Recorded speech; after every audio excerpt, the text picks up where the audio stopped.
I am excited to talk about the second part of our environmental research project.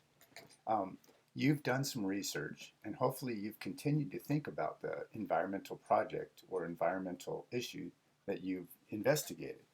I'd like you to continue to investigate it and become an expert at it. And I want you to share some of what you find in a project. Okay, and I'll talk a little bit more about that project in a little bit. These slides you've already seen.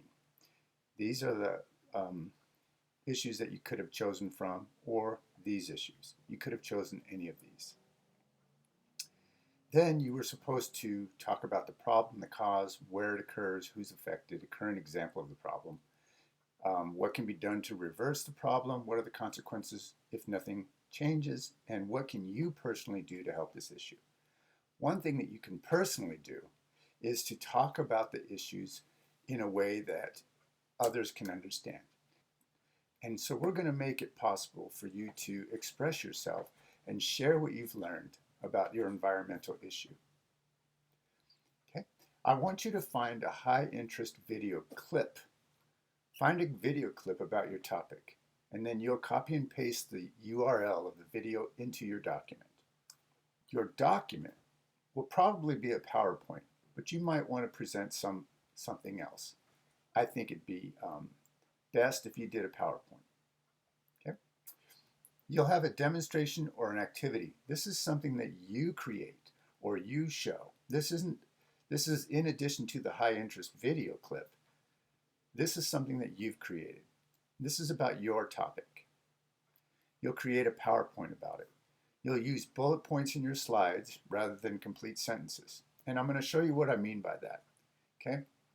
So this is an article, a little bit blurb about zebra mussels, and this is the same thing turned into bullet points. This is what I want you to turn this into. I want you to use bullet points. So you'll be using bullet points in your slides. During your presentation, remember PV legs, so poise, voice, life, eye contact, gestures, and speed.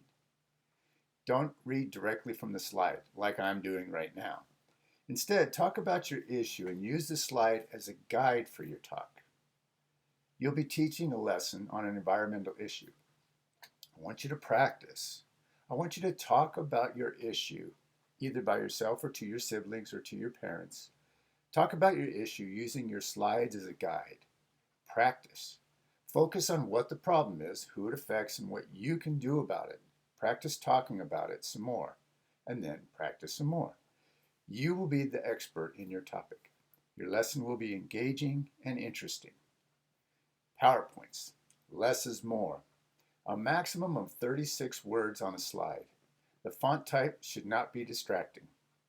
Background should not be distracting, and the font size should be 24 or larger. This is an example of a slide that's beautiful, but it's hard to read. While you're talking, the people that you're teaching will be reading the words on the slide, and so you want to make it easy for them to read. As you work, make sure you check in with me if you have any issues. I prefer that you come to office hours. My office hours are from 2 o'clock to 3 o'clock every day. You can pop in, ask your question, and get it answered. Email and messaging is vague, and usually I can't get to the root of your problem. So I would prefer that you would come to office hours.